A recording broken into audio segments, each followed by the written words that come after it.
Vous écoutez Edwige sur Radio Pézalène et c'est comme ça tous les mardis de 14h à 16h pour l'émission spéciale jardinage à consommer sans modération, une avalanche de musique des années 60, 70, 80. Alors soyez au rendez-vous, c'est tous les mardis de 14h à 16h.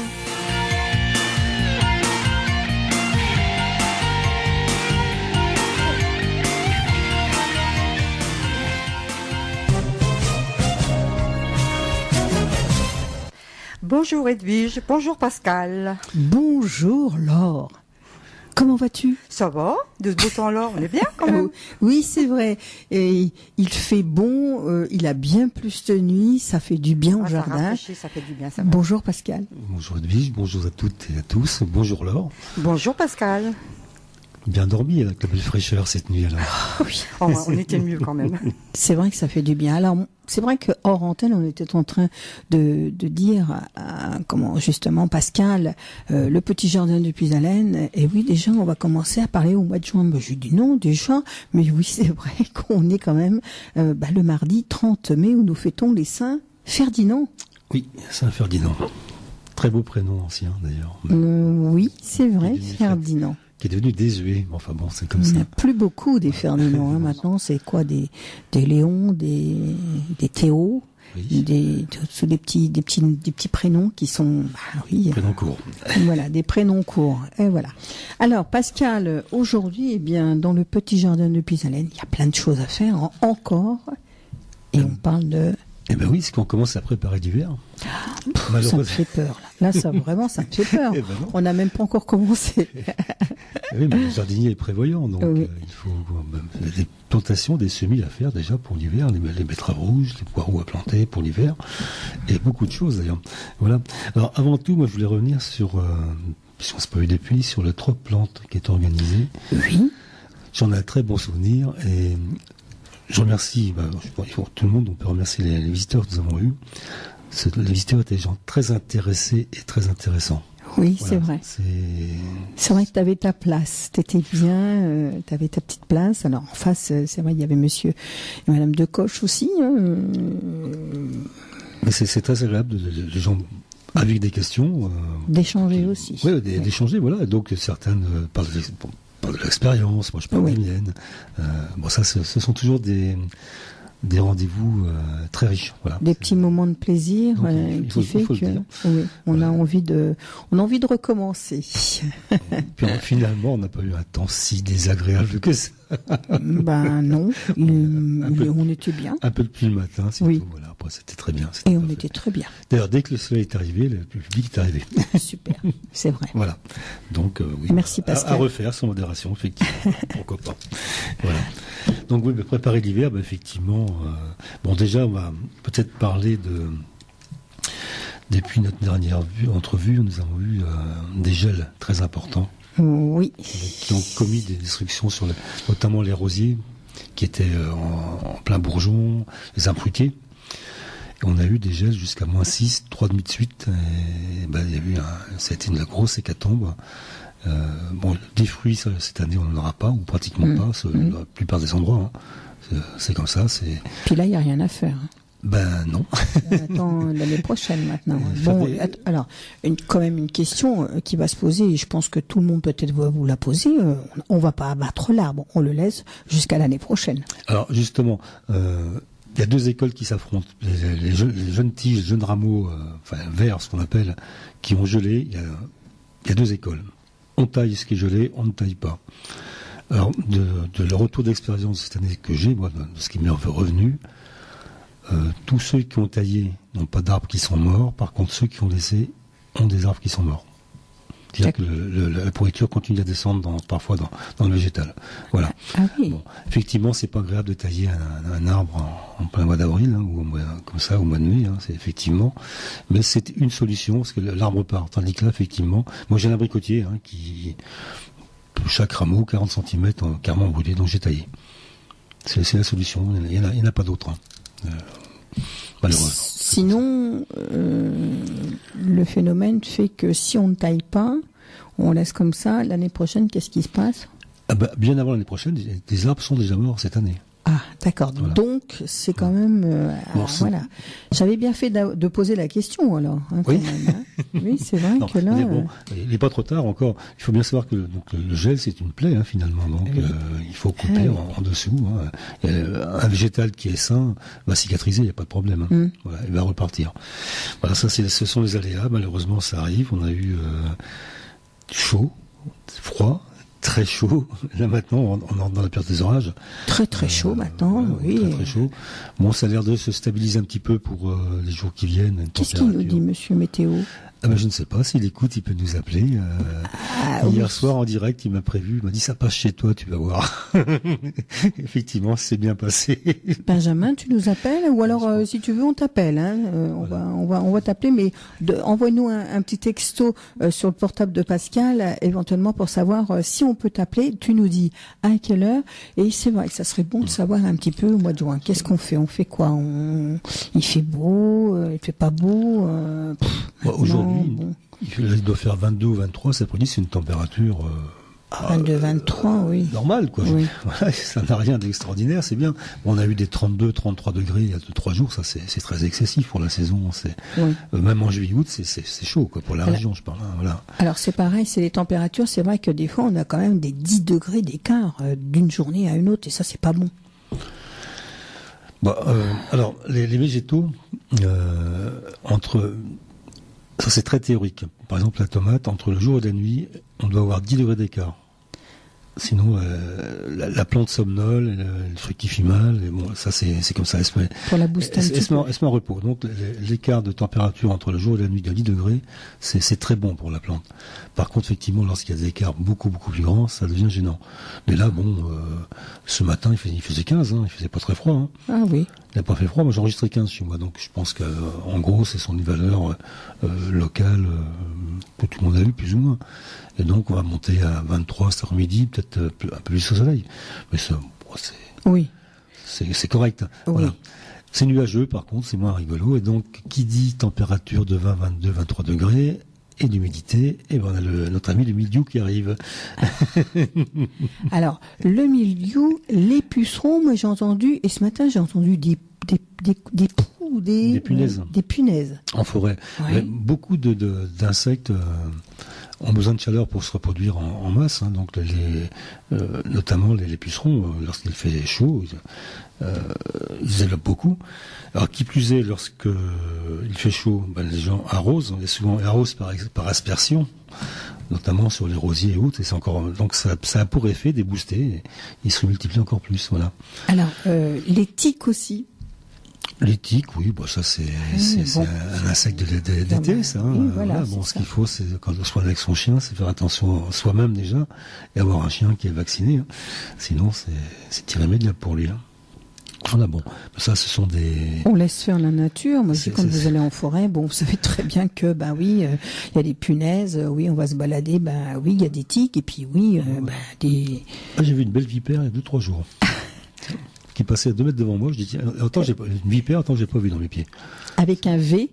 Non, mais de toute façon, elle est beaucoup plus, la couleuvre est beaucoup plus grosse, un corps beaucoup plus gros. Ah oui. Oui, voilà. Et puis la tête n'est pas la même non plus. Alors, Mais- la différence, attends, tu me dis, tu vois une vipère, en principe, la vipère, tu vois le V, non? C'est ce que l'on dit, oui. Ah. Alors, c'est pareil, il y a l'histoire de la pupille, la vipère, ou je m'en souviens jamais. L'un a la pupille horizontale, l'autre verticale. Mais il faut regarder dans des yeux, donc non, franchement, tout ce qui est serpent, je ne suis pas, je suis pas fan. Oui. Voilà. Je ne leur mettrai pas un coup de fourche pour Moi les non tuer. plus. Mais je leur ferai pas un bisou non plus. Voilà, moi. mais je veux dire, non, voilà, c'est des animaux qui me...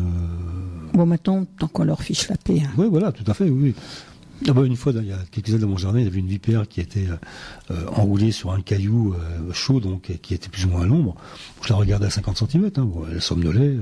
Si on la touche pas, elle attaque pas. De toute façon, la vipère attaque que par...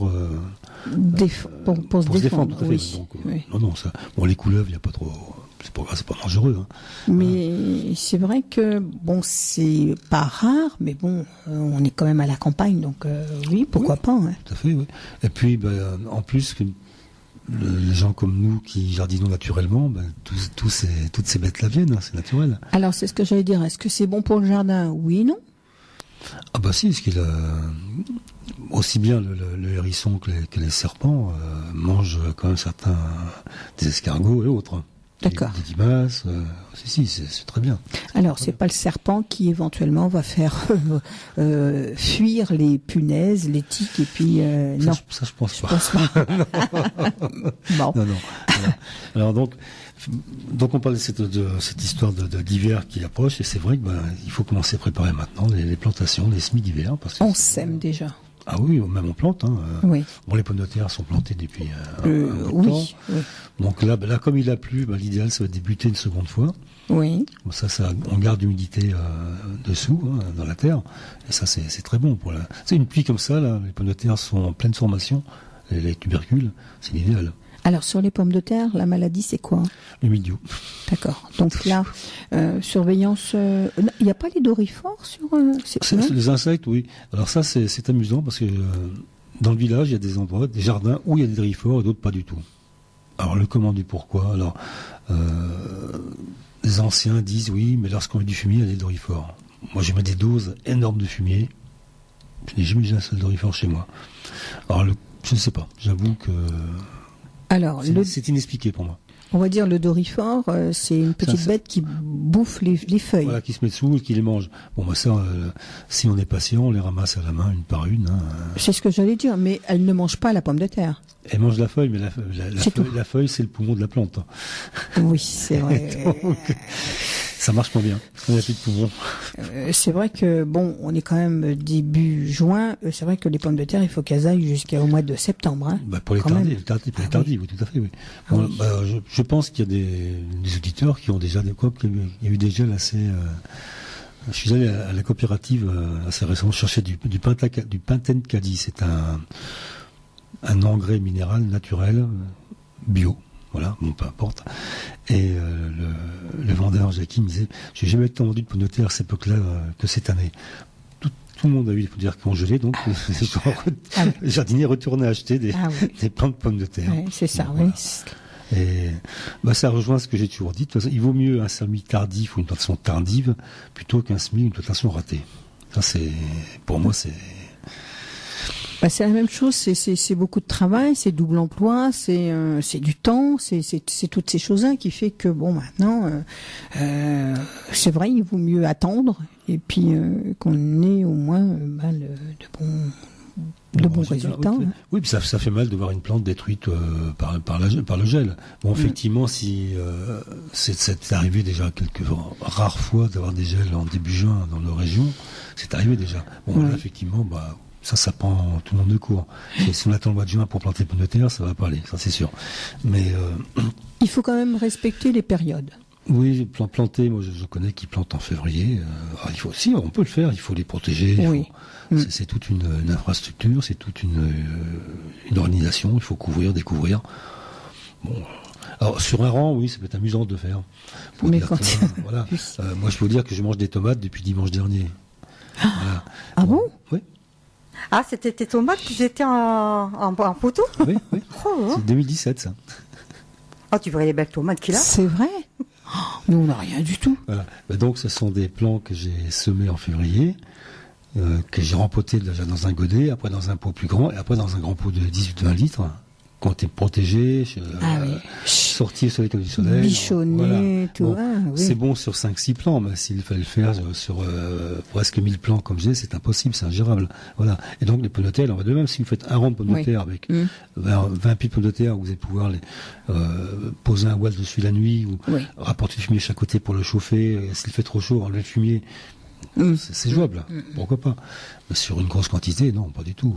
Alors ça permet par contre d'attendre, d'avoir les vraies pommes de terre plantées en plein champ normalement. Moi, les tomates, ça me permet d'attendre, d'avoir des tomates qui vont produire normalement fin juillet. Quoi. Ah oui, comme ça. C'est vrai, j'étais en train de dire. Oui, c'est vrai qu'ils sont belles. Hein. Ah, dis donc. Les belles tomates. On s'appelle pas Monsieur Tomate pour rien. Il y a même une dame qui a demandé si c'était pas les tomates de l'année dernière. Tout à fait, oui. Non, madame, c'est pas les tomates de l'année dernière. Ah oui, en effet. Ça, on ne peut pas tricher, parce que le téléphone met la date de la photo. Oui. On peut pas tricher. En effet. Voilà. Ah, et donc, non madame. Alors c'est vraiment les pieds de tomates de cette année 2017. Hein. Voilà. Mais c'est facile à faire. Je dis, il suffit de semer en janvier. Hein, Oui. Et il faut alors c'est toujours pareil. Oui, c'est facile à faire, mais il faut s'en occuper. C'est vrai que allez, quand on a un pied, quand on a deux pieds, on les bichonne. Hein, c'est comme les bébés. Hein, on s'en occupe. Hein. Quand on a une grande famille, après chacun gère. Et voilà. Non, mais voilà, ça c'est. Bon, je fais ça tous les ans, ça m'amuse. Oui. Et ça permet. Là, c'est une variété norvégienne, donc ce qu'on appelle une tomate de saison courte, c'est-à-dire la Norvège a un été qui est très court. Donc une variété qui est hâtive d'une part et qui supporte après les chaleurs, et le froid et les chaleurs, parce que les étés sont. Enfin, pour un végétal qui pousse, qui est cultivé en Norvège, les nuits sont un peu fraîches quand même. Et l'amplitude thermique entre le jour et la nuit est immense, et ce sont des plants qui sont acclimatés. Donc, j'ai essayé effectivement je lui trouve que des qualités à celle-ci, je la connaissais pas du tout. La peau est un peu épaisse, ça c'est pas très agréable lorsqu'on la mange, mais elle est très sucrée. Elle est bonne, elle est très bonne, c'est une très bonne tomate. Voilà. On m'a posé plein de questions ce sujet-là, mais elle est très bonne. Mais c'est vrai que Pascal, je pense que les 5 pieds de tomate ou 6 pieds de tomate là en pot, tu les as mis dans ta chambre. Non, je crois que c'est pas ils ont été bichonnés comme ça. Hein. Alors, non. Dans la journée, ils étaient dans la nurserie, donc pour les plantes là qui est chauffée. Et s'il faisait très très froid, c'était dans la chaufferie la nuit. Qu'elle soit la nuit dans une chaufferie au chaud, ou il fait nuit de toute façon, donc ça change rien. Hein. Oui. Voilà. Et une tomate au-dessus de 12 degrés continue à croître, continue à pousser. Donc, oui, elles sont allées très vite, quoi, en fait. Elles sont. En gros, ce sont des pieds de tomates qui dans un mois, ont fini de produire. D'accord. Voilà. Et alors, qu'est-ce qu'on en fait alors une fois que c'est fini de produire, on peut récupérer les graines et puis faire une ressemence pour l'année prochaine. Oui, ça va être fait. Mais je veux dire, le but là, c'est surtout d'essayer une variété nordique, voir ce qu'elle donnait. Effectivement, elle est très très bien. D'accord. Voilà. Alors le nom s'appelle la Bucky's 50 Days. C'est-à-dire c'est la 50 jours de Bucky's. Alors donc c'est Monsieur Bucky's qui l'a créé, qui a fait les croisements. Et lorsqu'il dit qu'on a des fruits 50 jours après la plantation, dans de très très très très bonnes conditions, oui. Sinon, c'est plutôt 60 jours. Ce qui est pas mal déjà, c'est rapide. Hein. Oh oui, ce qui est pas mal, oui. Rapide. Oui, on va dire 50 jours, oui, quand même, c'est 30, c'est un mois, un mois et demi. Et puis, oui, 2 mois. Ça va, c'est très rapide. Et donc, toutes ces plantes-là, qui sont ce qu'on appelle des plantes hâtives, finissent de produire aussi hâtivement, ce qui est logique, et produisent très rapidement. D'accord. C'est comme ça. Voilà, donc ça existe, cette variété. Et c'est parfait, parce que... Il est content, Pascal. Ouais, c'est une belle découverte. Je connaissais le nom, je dis tiens, j'essaie de la faire, c'est tout, on verra bien. Alors maintenant, on t'appelle pas pour autant Monsieur Tomate, hein. C'est tout à fait normal. Donc tout le monde peut le faire, ça. C'est à la portée de tout le monde. C'est du temps, voilà. Oui, mais c'est comme tout, hein. Du temps. On aime, de l'amour, et puis voilà. Parce qu'il est quand même plus facile. Là, j'ai apporté un sachet de carottes. Je pense que les anciens la connaissent surtout, hein. La carotte, la géante de Tilk. Et ça, c'est une carotte qui vient de Tilk, c'est une petite ville dans le nord de la France. Et ça, ce sont des carottes qui ont été remises à jour par un semencier, j'ai le nom dessus, on va pas lui faire de pub. Hein. Oui. Quoique, ça changera. Bah, tu peux, il n'y a pas de problème. Bocquet, qui est un... Monsieur Bocquet, oui. Qui est un semencier du Nord, hein. Et donc qui a récupéré avec le conservatoire de mise en valeur des végétaux anciens. Et c'est une carotte qui fait 30 cm de long, en gros, quand même. Ah oui, quand même. Largement comme la colmar, parce qu'ici on sème beaucoup de colmar, mais donc elle est encore plus grande que la colmar. Elle tient très très bien au froid. Elle est rouge foncé, orange rouge foncé. Mm-hmm. C'est une carotte d'hiver qui est très sucrée. D'accord. Alors donc c'est une carotte que tu nous supposes on peut la semer, on peut le faire. Alors, les carottes d'hiver, de toute façon, il faut les semer juin-juillet. Hein. Donc on va arriver dedans là. D'accord. Alors déjà pour éviter les semis du mois de mai, puisque au mois de mai les plus gros vols de mouches blanches, mouches de la carotte, ont lieu au mois de mai. Donc c'est passé. Voilà. Donc voilà, on arrive en juin. On va pouvoir les semer. De toute façon, c'est des carottes qui vont rester en terre jusqu'en novembre. Moi, je les laisse en terre tout l'hiver. Je les arrache pas. D'accord. J'ai paille entre les rangs, j'ai paille dessus, j'arrache pas. Bon. Comme ça, tu as les carottes pour faire de la soupe. Ouais, tout à fait. Oui. Et donc, par contre, c'est une carotte. Alors, il faut pas s'attendre au standard de la carotte du commerce, hein. Oui. Bien droite, bien lisse. D'ailleurs, le semoncier ne triche pas. Fais voir un petit peu sur la photo, elles sont un peu biscornues. Oui, c'est vrai. C'est une variété ancienne, donc qui n'a pas été transformée, qui est très riche en carotène. Et le carotène est très intéressant dans. Mets tes lunettes, mon petit cadonné. Le carotène est Je vois. Oh, tu vois tout. Le carotène est très intéressant pour la vue, justement. Il aide à garder une bonne vue. Et il donne aussi une belle peau. Lorsque l'été, si vous voulez bronzer, buvez du jus de carotte, vous allez voir, vous allez bronzer plus que rapidement. D'accord. Donc là, on peut commencer à semer la carotte. Oui, la carotte d'hiver. Alors donc, moi, il y a des personnes qui traitent contre les insectes, hein. On fait ce qu'on veut, moi je ne le fais pas. Oui. Dessus, je mets des arceaux au-dessus et je pose des filets anti-insectes.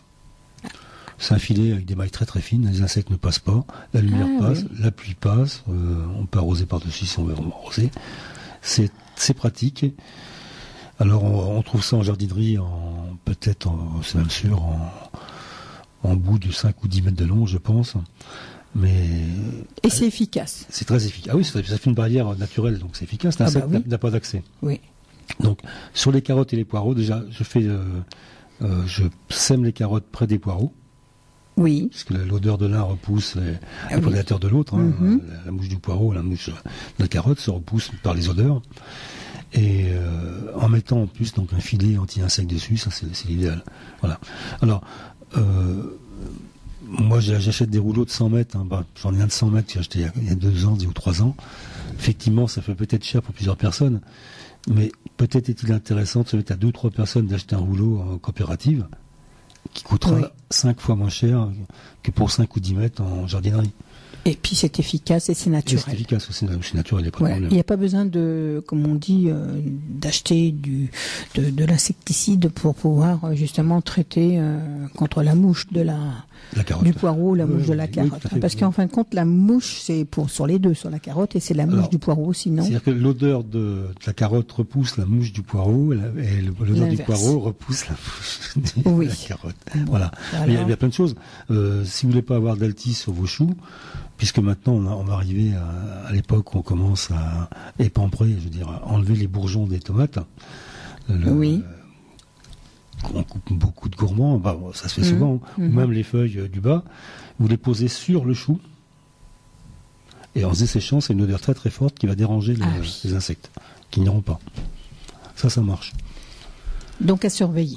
Voilà, alors moi aussi, parfois j'ai déjà fait, c'est faire du purin de tomates. Alors ça... du purin de tomates, il y a des feuilles de tomates, des gourmands de tomates dans du purin, dans de l'eau. Ah, j'ai jamais fait ça. On parle de l'odeur du purin d'ortie, mais je peux dire que le purin de tomate, c'est pas mal.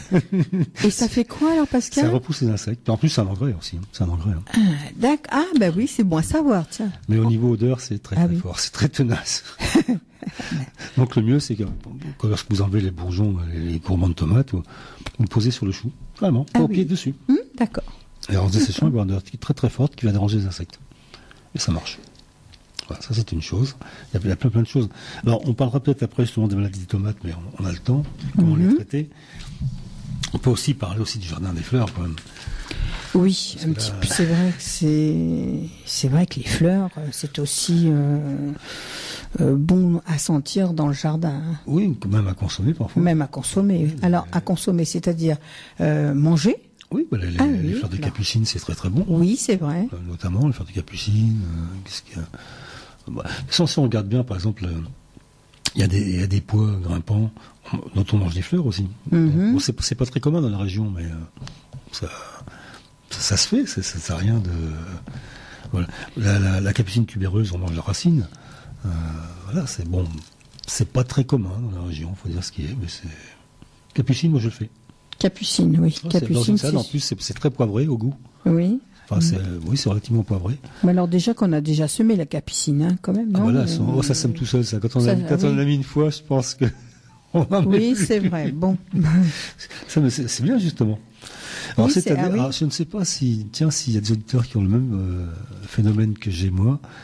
L'an dernier, je laisse toujours des salades montées en fleurs et à graines. Hein. Oui.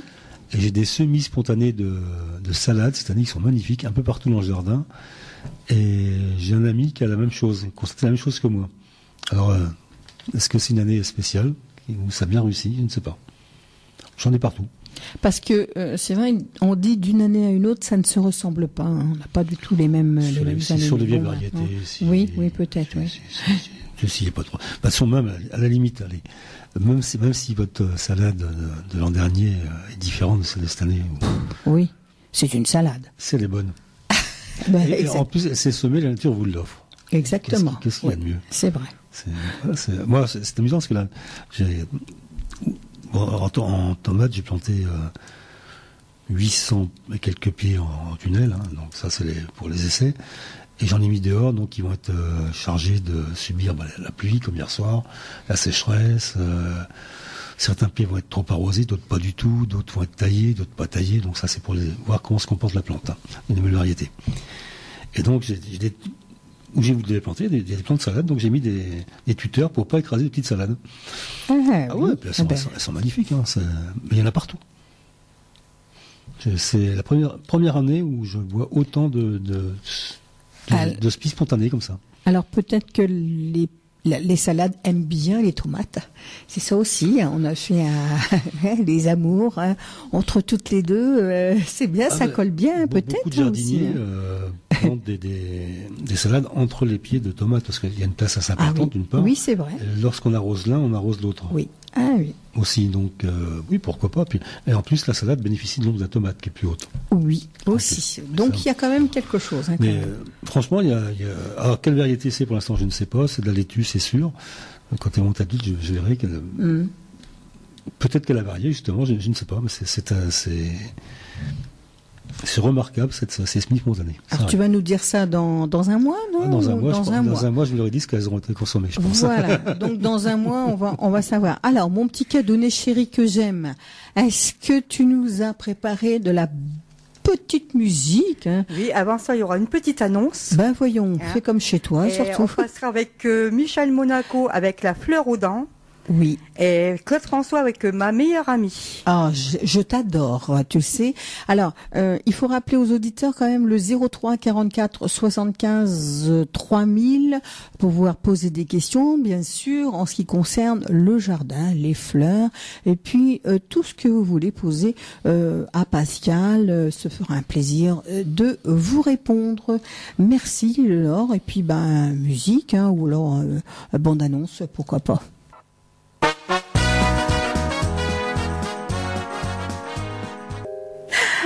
On retrouve Edwige avec Pascal qui était en grande discussion. Oui, c'est vrai. Pascal était en train de me faire voir ses belles tomates, mais non pas seulement ses tomates. Il est en train de me faire voir son grand tunnel, ses salades, ses choux. Oh, c'est super fou aller chez Pascal. Hein.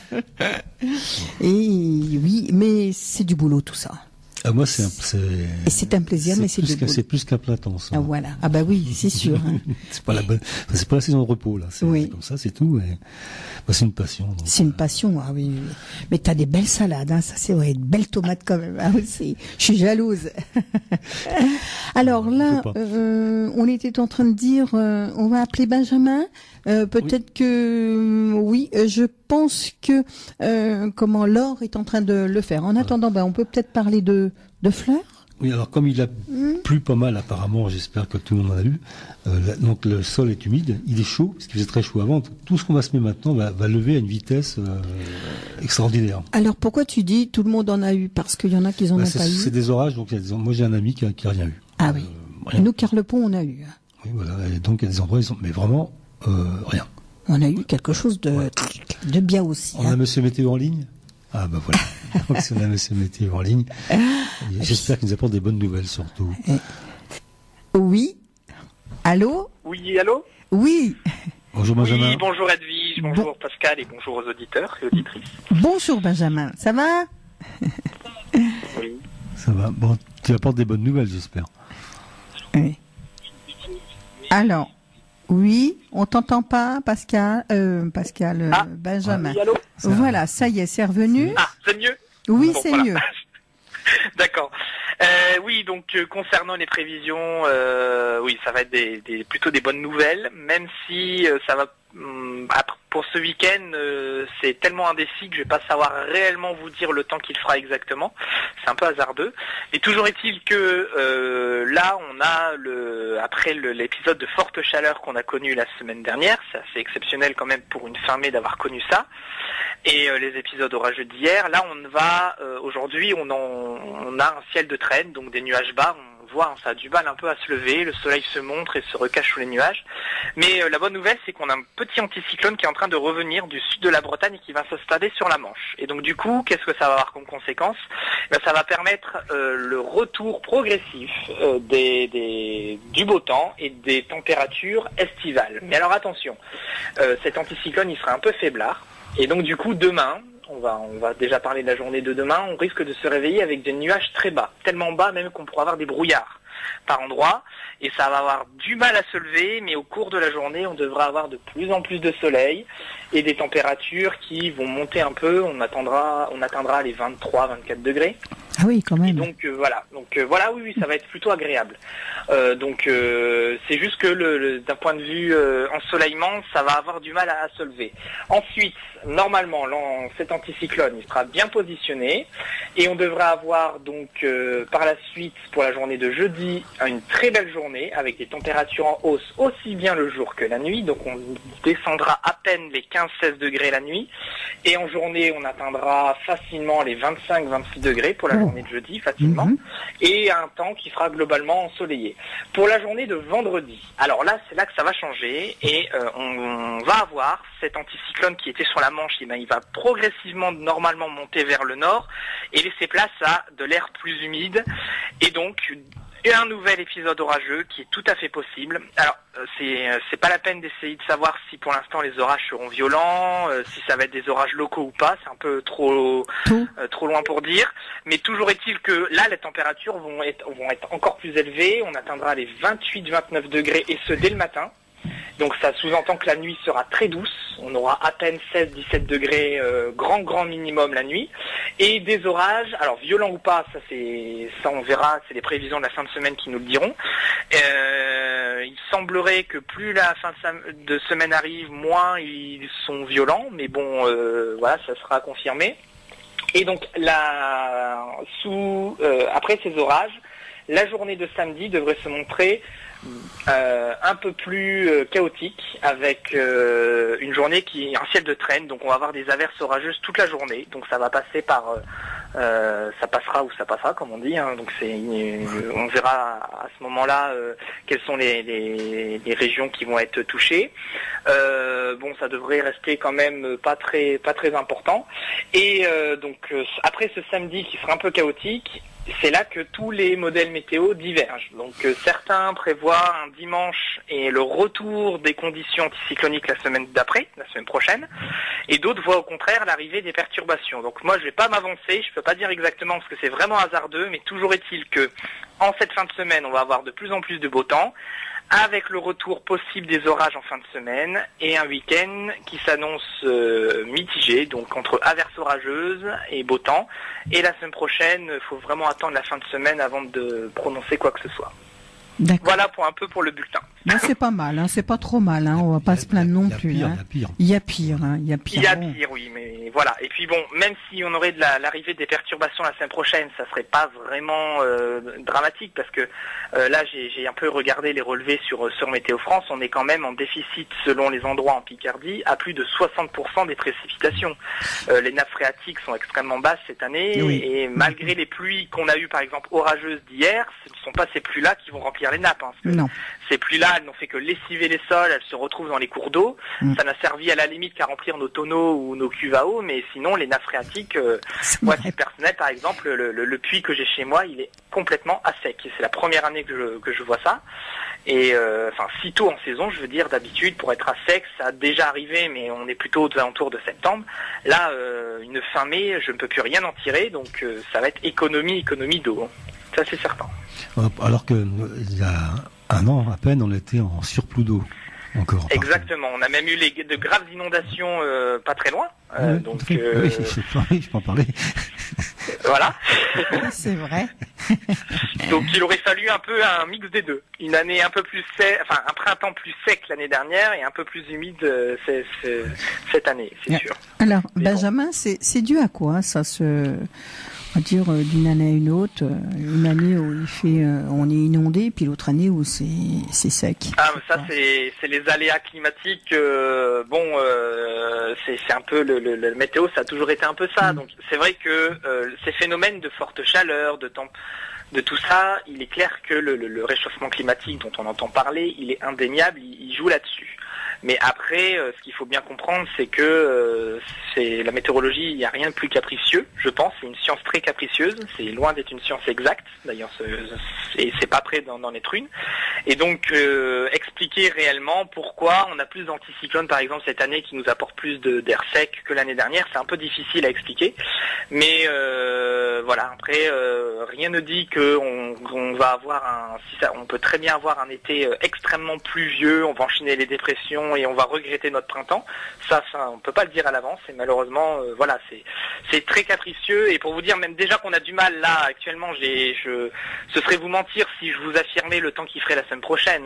Voilà, donc prévoir celui de l'été, c'est encore plus compliqué.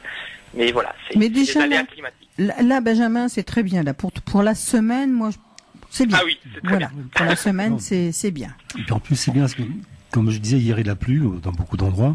Donc le sol était chaud, là il était légèrement humide. On peut semer, si le soleil n'est pas trop fort dessus dans les jours qui viennent, la levée va se faire très rapidement. Et un semis qui lève très rapidement est un semis réussi. Ah oui. Oui. Voilà. Surtout que les prochaines pluies ne devraient pas arriver avant ces fameuses averses orageuses qui sont pour l'instant prévues pour la journée de vendredi. D'ici là, il ne devrait pas pleuvoir, mis à part, comme je vous ai dit, le matin, ça aura du mal à se lever. Notamment demain matin, ça serait pas étonnant qu'on trouve du brouillard et de la brume par endroits. Mais normalement, pas de précipitation avant vendredi. Si orage il y a. Donc il faut semer avant la pluie, comme ça, pas besoin d'arroser après. C'est ça. Des économies là. Hein. Ah ben oui, il faut rationaliser. Voilà. Et effectivement, cette année, moi, la mare, qui est une mare artificielle, n'a jamais été aussi basse. Ouais. C'est la première. Ah oui, on n'a pas eu d'eau cet hiver. Non, jusqu'à 60% de déficit selon les endroits, c'est assez énorme. Bon, bah voilà, après, il faut prendre le temps comme il est. Malheureusement, c'est comme ça. Mais bon, il faut faire avec. On va faire avec. Toute la semaine, on va faire avec Benjamin. Merci. Merci Benjamin, à bientôt. Merci. À bientôt, fille. Merci. On va rappeler un petit peu, Benjamin, vous êtes vous avez quand même une spécialité, puisque vous intervenez. C'est vrai qu'à chaque fois que Pascal est à l'antenne, vous intervenez dans l'émission du Petit Jardin de Radio Puisalène avec Pascal, Cultive Staru aussi, l'association. Mais vous êtes un petit peu dans le métier. Alors pas dans la météorologie en tant que telle, plutôt dans la biologie. Moi, la météorologie, ça reste une passion. Voilà. Mais il est vrai que durant mon cursus, j'ai pu avoir j'ai eu l'avantage de pouvoir fréquenter des personnes qui eux sont vraiment dans le métier et donc apprendre des choses qui sont très utiles pour cette passion. Ça c'est certain. Et puis c'est bien connu, les amateurs lorsqu'ils sont passionnés sont aussi bons voire meilleurs que les professionnels. Ah oui, c'est sûr. Surtout avec les outils d'aujourd'hui qu'il y a sur Internet, c'est vrai qu'on peut faire de magnifiques choses. Mais il faut savoir les utiliser aussi. Voilà. Il faut savoir les utiliser. Oui, comme vous dites, il faut connaître, il faut savoir les utiliser. C'est certain. Voilà. Merci beaucoup. Merci Benjamin. À très bientôt. Passez une bonne semaine et puis voilà. Merci. Bonne fin d'émission aussi. Bonne semaine à vous et puis à la prochaine intervention. Merci Benjamin. Pas de souci. Allez, au revoir. Merci, au revoir. Donc, puisqu'il va pleuvoir, il faut semer.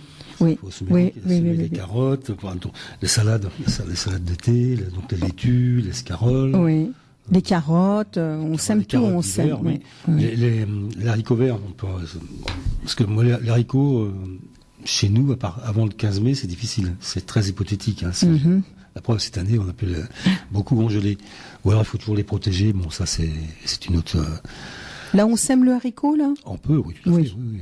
Haricot vert, là. Oui, c'est L'haricot vrai. vert ou l'haricot mange-tout, c'est 70 jours après le semis la production. Donc C'est vrai? Oui. À 70 jours, 60, 70. 3, dans 2 mois. Bon, Oui, c'est bien. oui, Oh, c'est même, bon. ouais, donc au mois de juillet, même, juin, juillet, août, oui, on mange des même haricots verts. ceux à manger en grains, c'est voilà jusqu'à fin juin, Oui. il n'y a aucun souci. Alors, est-ce qu'il y a un haricot vert, qui est plus ou moins, comment on va dire, bien à semer, ou alors... Oui, alors ça c'est C'est vrai que c'est assez difficile. c'est chacun ses goûts. Oui. Je parlais hier avec une jeune femme qui m'a dit moi les mange tout, j'ai horreur. Je lui ai dit pourquoi? Parce qu'ils sont gros et tout. Je dis donc je pense que ton père ou ta mère cueillit des haricots gros. C'est vrai qu'à une époque, par souci de production ou d'économie, on ramassait les haricots beaucoup plus gros que maintenant. Oui. Maintenant, il y a une mode des légumes fins, genre les petites carottes, les mini salades, les mini carottes, C'est les vrai. mini radis, les mini tout ce qu'on veut. Oui. C'est une mode, c'est un marché. Oui. Voilà, c'est une mode qui a été lancée par les restaurateurs. Hein. J'ai rien contre. Hein. C'est vrai qu'une mini carotte très sucrée, avec des petits pois, c'est génial, c'est super bon. Il n'y a pas de problème. Alors en plus, ça permet aux personnes qui sèment trop de rue, comme on dit dans la région, moi je dis trop serré, lorsqu'on éclaircit les petites carottes ou les petites salades. Oui. C'est super bon. Ah bah oui. Alors c'est ce qu'on peut faire, Pascal. C'est vrai qu'on peut semer de rue et puis éclaircir voilà. et puis les prendre pour faire de la mini carotte. Voilà. Mais voilà, bon, c'est super bon. Mais bon, c'est un choix de travail, parce que semer très serré, lorsqu'on désherbe à la main.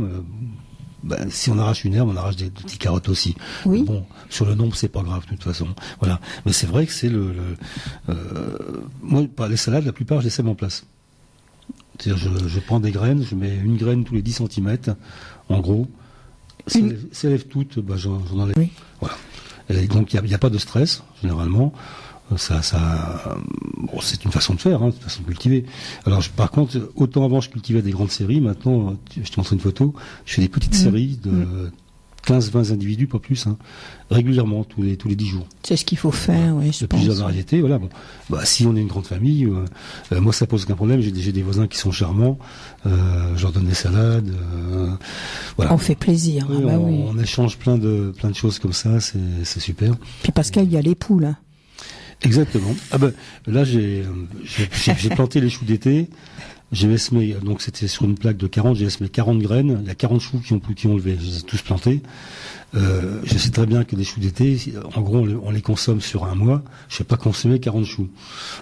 Sur un mois, 40 choux, ça fait un chou pratiquement. Plus d'un par jour. Ah oui. Donc, calculer, oui, c'est vrai. Première semaine, ça va aller. Après, je pense que les filles vont dire que tu es gentil avec tes choux. C'est beau avec ton...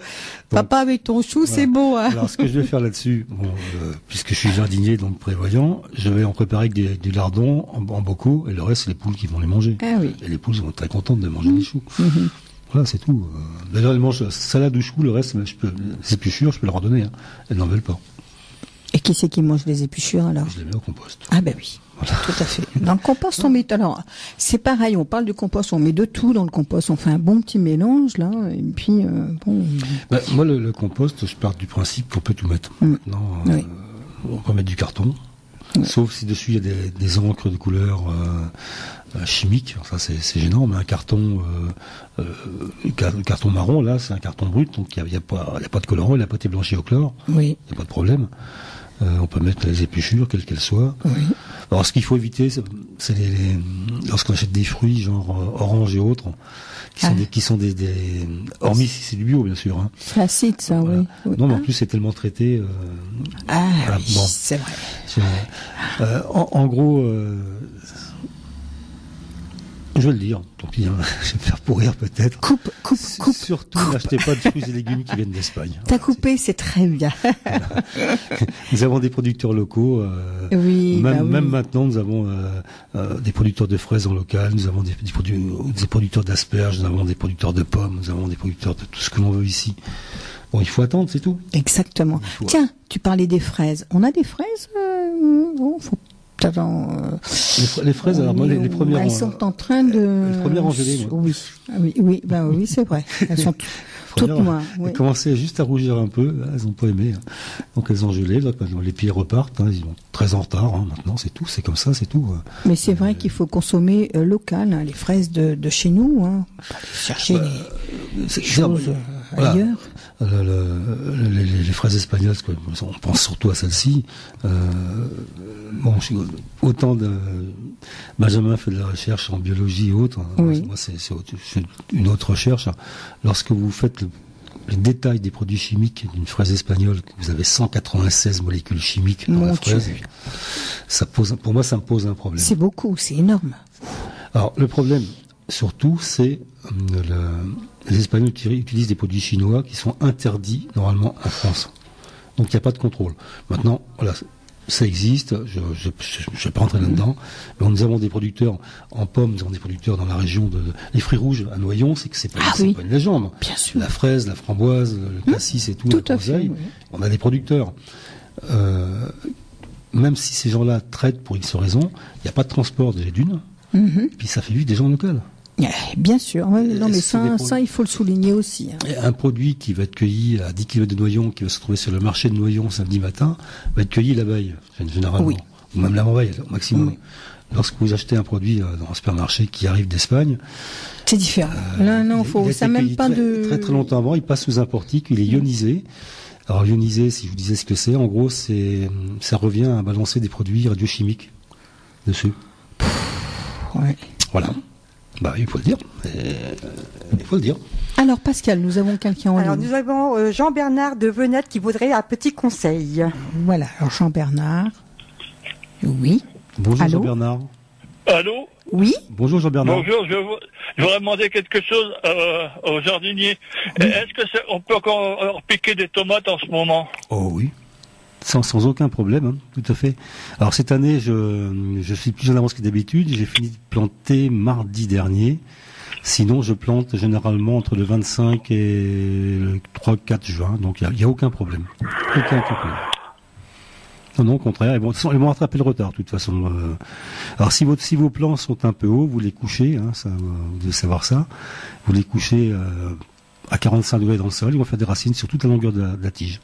Et ça posera aucun problème. D'accord. Voilà. Alors surtout, si vous voulez même qu'ils représentent, ce sont des plants en godet ou en racines nues que vous avez? Mais, non, parce que j'ai pu penser à demander, puis là, je suis en voiture, mais je viens de me gamer quelque part. C'était pour vous demander si je faisais encore acheter des tomates pour les repiquer, parce que j'ai pu penser à l'acheter. Alors, si vous achetez des plants, 9 fois sur 10, ils vont être en godet. Ça a coupé. Ça a coupé. Ça, c'est un portable. C'est parce que, voilà, ce monsieur était en portable, il a écouté l'émission Le Jardinage, émission sur l'antenne de Radio Puisalène. Je pense que, on n'a pas demandé d'où il était, ce monsieur-là, de Compiègne. Donc, c'est sur le 92.5. Je pense ça y est, il a rappelé. Là, ça y est, le temps qu'on fasse un petit peu le transfert, ça y est, c'est remonté un petit peu. Ça y est, ce monsieur-là a retrouvé la ligne où il était parti. Voilà, on va vous retrouver. Allô? On a retrouvé Jean-Bernard. Allô? Jean-Bernard, voilà. Oui, Jean-Bernard de Venette. Voilà. Alors donc, si vous achetez vos plants, ils vont être en godet, je pense. Alors vous faites votre trou pour planter la tomate. Vous remplissez votre trou d'eau et vous attendez 5 minutes. Ce qui fait que votre terre va être très humide. Bien sûr, l'eau descend dans le sol et les racines vont descendre dans le sol, vont être tentées de descendre. Vous aurez de meilleures racines, surtout. Voilà. Quelle race qu'on peut prendre de tomates? Alors... Parce que je sais pas, j'ai entendu comment vous appelez Monsieur Tomate, alors je réponds pas. Oui, alors vous allez trouver dans le commerce, vous allez trouver toutes sortes de tomates. C'est parce que qu'est-ce que j'aime bien, c'est la tomate longue là. Ah, genre cornue des Andes, Landine cornue, ouais. Cornue des Andes. Ça dans le commerce vous allez trouver. Vous allez trouver sans doute de la marmande, de l'aroma, des cœurs de bœuf, ce qu'on appelle, même si ce sont souvent des hybrides F1, ça va poser aucun problème parce que de toute façon vous allez les cultiver en pleine terre. Donc la qualité vous l'aurez. D'accord. Même une tomate industrielle cultivée en pleine terre va être bonne. De toute façon, ce qui compte, c'est le support. Hein, c'est pas le reste. Hein. Mais donc, vous pouvez planter, franchement, sans aucun problème actuellement. Ça pose aucun problème. Voilà. Ouais, d'accord. Et qu'est-ce qu'on peut mettre encore en ce moment comme plantation? Vous avez un grand jardin? Non, j'ai un petit jardinet pour occuper. Je suis retraité. C'est pour m'occuper un petit peu. Eh ben, c'est une très saine occupation, monsieur. C'est très très bien. Vous allez avoir une longévité incroyable avec le jardin, vous allez voir. Oui, parce que à peu près à chaque fois que vous êtes là, là je me promène en voiture, je suis garé, et j'écoute toujours votre l'émission. C'est très aimable. C'est bien, c'est gentil. Voilà. Alors donc, actuellement, vous allez pouvoir planter des poireaux. Sur les marchés, vous allez trouver des plants de poireaux. Alors donc, dans la région qui va très bien, c'est le bleu de Solèze, qui est une vieille variété, hein, qui est très à l'épreuve de tout. Alors, ce que vous pouvez faire pour éviter la teigne et la mouche du poireau, lorsque vous achetez vos poireaux, vous les laissez à l'air libre, pas au soleil, à l'ombre, pendant 2 jours. Ils vont faner un petit peu, ça pose aucun problème. Ils vont se défendre après, ils vont très bien repartir. Vous les plantez, et si vous voulez qu'ils aillent très très vite, si vous avez de la pelouse que vous tondez chez vous, mettez entre les rangs la tonte des pelouses. N'importe comment. Bon, c'est quelqu'un qui vient tondre ma pelouse parce que j'ai fait un infarctus et tout ça. Je fais juste un peu de jardinage. Pour faire ça, je suis à genoux. Mais ça, je le garde, la machin de pelouse, les déchets de pommes tous les déchets de plure, tout ça, je les garde. J'ai fait avec 4 toules, j'ai fait un machin pour que ça soit propre. D'accord, ça vous fait un beau tas de compost, hein, c'est un beau tas de compost, c'est bien. Alors donc, la tonte de pelouse, vous la mettez directement sur le sol, entre les rangs de poireaux. Lorsque vous allez arroser, lorsqu'il va pleuvoir, la pelouse va se déliter, de toute façon elle va pourrir, fermenter et pourrir. Elle va nourrir très rapidement, c'est bourré d'azote, la pelouse, hein, c'est très très bon. C'est naturel en plus, c'est de l'azote naturel, hein, c'est pas de l'engrais, bien d'accord. Donc vous pouvez planter des poireaux. Vous allez pouvoir planter des choux d'hiver, vous pouvez semer des carottes, ça c'est la bonne saison. Oui, j'ai entendu que vous parliez des carottes tout à l'heure. La carotte de la géante de Tilk, qui est une carotte typiquement carotte du Nord, hein, qui a été sauvegardée par... c'est bien pour un ch'ti. Vous êtes ch'ti? Oui. Ah bon, moi je suis ch'ti, mais de la Corse. J'ai évacué par ici, c'est le service militaire qui m'a ramené par ici. Et vous êtes resté par amour pour le travail ou les deux? Je suis resté par ici parce que dans la région par ici, il y a plus de travail que par chez nous dans le nord. Hein. Oui. À part les mines et puis les cultures, il n'y a pas grand-chose. Hein. Ah, mais c'est un très beau pays, le Nord, quand même. La preuve, il y a 32 ans que j'y suis. Donc, alors, on va revenir à notre jardin. Donc, vous pouvez donc semer, je vous dis, les carottes, planter les choux d'hiver, planter les poireaux. Si vous voulez des panais, vous savez, cette carotte blanche, le panais de Guernesey, qui est très très bon. On peut faire ça. Semer des salades, hein, laitue, carottes d'été. Ah oui, surtout, je suis un mangeur de salade. Alors, donc, vous semez vos carottes, vos salades, pardon. Ça va être très très bien. D'accord. Vous pouvez planter, si vous aimez ça, 1 ou 2 pieds d'aubergine, par exemple. Voilà, hein, vous allez en trouver encore dans le commerce, il n'y a aucun problème. Oui, n'importe comment, c'est un petit coin de plus que j'ai fait défricher par la personne qui s'occupe de tondre ma pelouse. J'ai demandé qu'elle me défriche un petit coin, comme ça je passe un peu, avant qu'il fasse trop chaud, au matin de bonne heure, je me lève et puis je vais. Alors c'est pour ça. Là, j'étais en voiture, j'attendais, j'ai dit, merde, ça fait un moment que je devais vous appeler et puis j'ai pensé pas à chaque fois. C'est bien, c'est votre petit plaisir alors, hein. Oui, surtout j'ai passé une sacrée 2016 du 8 avril. 8 août 2016 au 23, j'ai passé dans les hôpitaux. Alors. D'accord. Donc là, c'est vraiment votre petit plaisir personnel. On est mis dans le jardin. Puis c'est pareil, c'est une ville. Oui, c'est moi. Ah oui, parce que je reconnaissais la voix, c'est pour ça. D'accord. Mais en tout cas, on est très content, Jean-Bernard, de vous avoir eu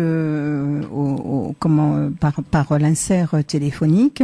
Là, vous pouvez, alors comme dit Pascal, vous pouvez tout vous permettre de planter, de semer. Hein. C'est le moment où vous pouvez le faire. Voilà. D'accord, mais n'importe comment, je suis un fidèle de Puisalène parce que ça va faire de plus de temps que je suis arrivé par ici que j'ai découvert Puisalène. Je l'ai sur ma voiture, je l'ai chez moi au matin. J'aime bien Martial et puis tout ça, puis les animateurs qui sont là, j'aime bien, et puis c'est une station qui est gaie, qui au moins qu'on s'ennuie pas, je me suis retrouvé veuve à 60 ans, alors... Merci Jean-Bernard d'avoir appelé, et puis bien là, voilà, le petit conseil de Pascal, allez-y, semez tout et plantez. Voilà. Et partagez. Allez, bonne journée à Merci, vous. au revoir. Merci Jean-Bernard qui nous appelait de Compiègne, je crois, c'était, ou de Venette. De Venette, voilà. Eh bien, faites comme Jean-Bernard, si vous avez 5 minutes, si vous êtes justement en voiture, ou alors même si vous êtes chez vous, prenez le temps de nous appeler pour pouvoir justement poser vos questions à Pascal, qui se fera un plaisir de répondre. Alors Pascal, on en était où? Les fleurs. Alors, les fleurs, donc, on est en train de parler des fleurs. Donc il y a toutes les annuelles, hein, les œillets, les sauges. Oui. Bon, la capucine, on en a parlé, mais ça se ressème tout seul. On peut en semer, hein, c'est sympa. On les laisse se ressemer. Alors, la capucine, c'est une arbre à double tranchant. Elle va attirer les pucerons. Et une dame pose la question cette semaine, j'ai plein de pucerons dans mes tomates, ça m'est jamais arrivé, pourtant j'ai mis des capucines. Et je lui ai répondu, madame, c'est normal que vous ayez des pucerons dans vos tomates, les capucines attirent les pucerons. Donc il faut mettre les capucines à l'opposé. Elle a peut-être confondu avec une autre fleur, comment ça s'appelle, qui répulse justement les pucerons. Les pucerons. Il y a le piment, c'est sûr, ils aiment pas. Des trucs, l'ail, le piment, surtout. toutes les choses qui sont une odeur forte. Voilà. Hein. Alors donc si on veut faire venir les pucerons quelque part, dans un coin du jardin, vous semez des aubergines, des capucines, et donc tous les pucerons y aller. Par contre, si vous les mettez au pied de vos tomates, automatiquement, puisque la capucine va tirer, il y en aura. Voilà. Il faut le savoir. Les œillets d'âne, j'étais en train de chercher ça. C'est bon. Ça n'a pas beaucoup de. Ah bon. Les œillets d'âne, il y a très peu d'insectes qui les attaquent en fait. Ah bon, d'accord. Ouais, c'est vrai, là c'est vrai. Ouais. Donc un plant de capucine fait que à l'extérieur, forcément pas à côté du pied de tomate, à l'extérieur fait comme ça, allez dessus et laissez-nous tranquilles. Ouais, donc ça vaut pour ça va débarrasser les rosiers, même les choux sont attaqués par les pucerons, les framboisiers aussi, malheureusement ça arrive. Hein. Malheureusement, oui, il y a un petit peu de tout. Les framboisiers, on peut s'en défendre, oui, en pulvérisant avec de la fougère, de l'ortie et de la prêle. Donc faire des purins. Alors, souvent on pose la question, est-ce qu'il serait possible de mettre la recette des purins sur le mur de Puisalène? Oui. Voilà, bien sûr. Oui, tout à fait. Il n'y a pas de problème. On va le faire, on va s'en occuper. Dès qu'on a fini, là, on s'en occupe. La base du purin, c'est simple. En gros, c'est 1 kilo de végétal, donc de feuilles d'ortie, de consoude pour l'engrais, de prêle, de fougère, pour 10 litres d'eau que l'on fait macérer. Alors de l'eau de pluie, si possible, qui n'est pas passée dans les gouttières en zinc. Le zinc transforme de l'eau de pluie, oui. Voilà, donc elle n'est pas calcaire, généralement, c'est beaucoup mieux, elle est neutre. Elle est beaucoup plus neutre, du moins. Oui. Et on laisse macérer. Alors, vous savez, actuellement, il fait chaud. En gros, en 2 semaines, le purin va être mûr, hein, il sera bon. Et donc, il est utilisé pour 1 litre de solution pour 9 ou 10 litres d'eau. En arrosage, au pied. Si on pulvérise, l'effet est beaucoup plus fort parce que la plante absorbe directement et il n'y a pas de perte. Oui. C'est 5% seulement. Donc 0,5 litre pour 10 litres. Voilà. Et c'est très efficace. Tout ce que j'ai chez moi est traité à base de consoude, prêle, fougère, ortie. Alors comme tu dis, c'est vrai que c'est bien d'avoir un petit jardin, un petit carré, comme ça au moins c'est plus facile à traiter plutôt que d'avoir une grande étendue qui fait que voilà. Hein. Plus c'est grand, plus il faut. Plus c'est grand, plus il faut y aller, il faut aller là-bas, il faut aller là-bas, il faut aller là-bas. Là, faire des petits carrés. Moi, je suis partisane de faire des petits carrés. Allez, je sais pas, à 3 mètres sur 2. Ce qui fait, c'est que vous avez votre petit carré et puis comme ça au moins vous pouvez bien vous en occuper. Alors je fonctionne de cette façon pour tout ce qui est salade, radis, des légumes qui ont une croissance rapide. Oui. Bon, par contre, tout ce qui est choux aussi, les choux d'été, les premiers choux, j'en mets quelques-uns comme ça, mais après, je fais un carré, 40 choux, c'est 40 choux, point final. Hein. Mais il aurait pu y avoir que 10, ça a bien réussi, tant mieux, j'en ai mis 40. Les tomates, par contre, là, c'est autre chose, ça me prend énormément de place, hein. C'est différent. Oui, j'ai vu que tu avais agrandi un petit peu ton espace, hein. Tu as mis un grand tunnel. Oui. Alors ça, c'est bien pratique aussi, le tunnel. C'est pratique. On peut travailler qu'il pleuve ou pas, on peut travailler. Ça, Oui, c'est une chose. ça, c'est vrai. Oui. Oui, c'est plus confortable. Ça, c'est une chose. En même temps, ton tunnel, il est quand même ventilé. Il est pas fermé. Dans les bouts, il n'est pas fermé, oui. Non, pas du tout. C'est un arche, point final. Hein. Donc D'accord. ça, c'est effectivement, je fonctionne comme ça. Et ça permet aussi quand même d'avoir des fruits qui sont. C'est lorsqu'il pleut, les fruits ont des marques. La pluie fait des marques, ça fait des traces. Ils peuvent éclater. Tandis que dans un tunnel, on peut. Le seul ennemi dans un tunnel, c'est la grande chaleur, en fait. Voilà. Alors comment? Bah oui, justement. Alors on fait quoi pour les grandes chaleurs? Parce que ça peut tout griller s'il fait vraiment vraiment trop chaud. Ou alors est-ce que tu mets un ventilateur? J'avais eu l'idée de pouvoir mettre ce qu'on appelle un ventilateur canon, hein. Donc qui fait air chaud pour l'hiver, air chaud pour l'été. Bon, l'hiver, je n'aurais pas utilisé, mais effectivement, ça permet de ventiliser. Alors j'ai la chance d'avoir un terrain qui est en pente, et tous les tunnels sont orientés dans sa longueur sur la pente.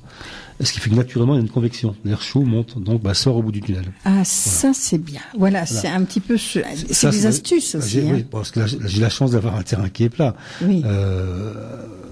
Voilà, sinon, s'il n'est pas plat, je veux dire, s'il est plat, ça pose un autre problème. Ou alors, il faudrait l'enterrer plus un bout qu'à l'autre. Vous savez, 30 cm sur la longueur de 10-12 mètres, c'est suffisant. Pour faire une convection. C'est suffisant. Alors, 03 44 75 3000, justement, oui. Oui, nous avons une auditrice, Françoise de Chauny, qui voudrait poser une question à Pascal. Oui, bonjour Françoise. Bonjour.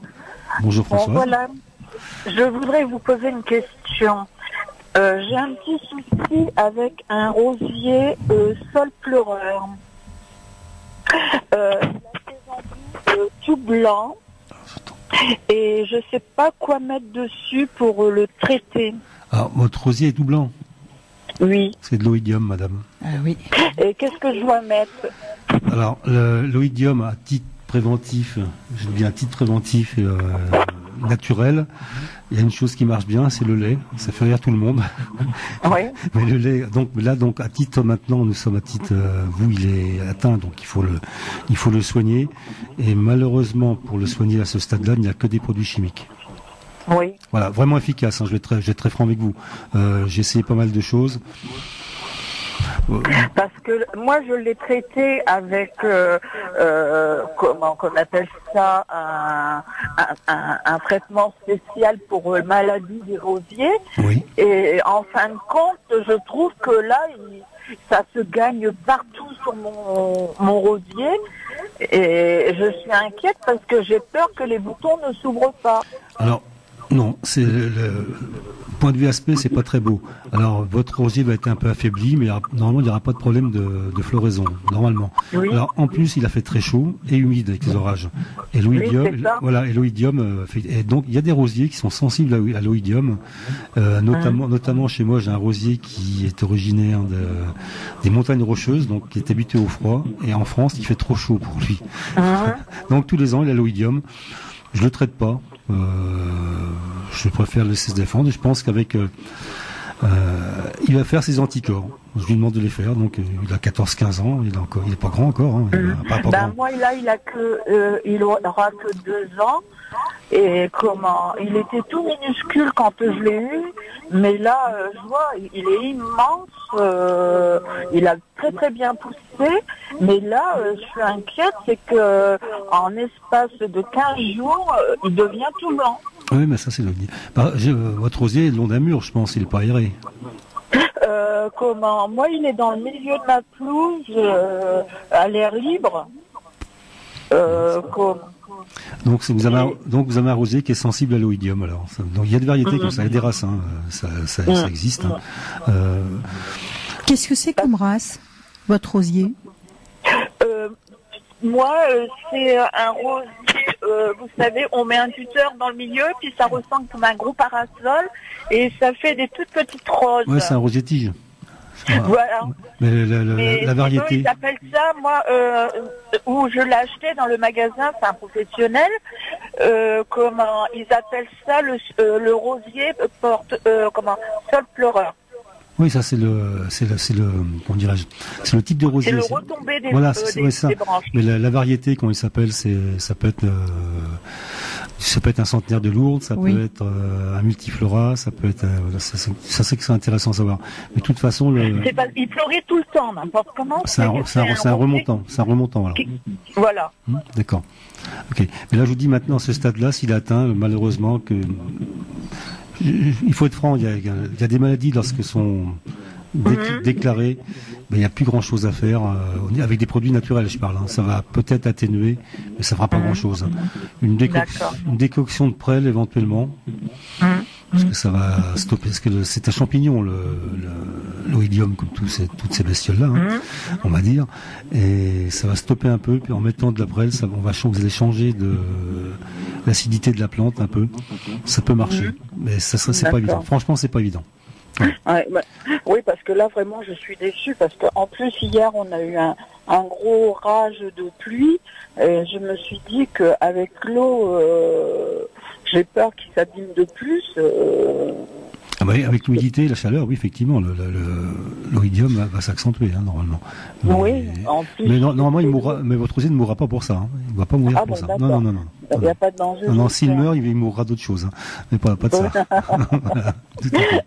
Non, puis en plus, j'adore mes fleurs, il y a tellement de fleurs, et en plus, je suis malade, et puis, je peux plus m'occuper d'eux.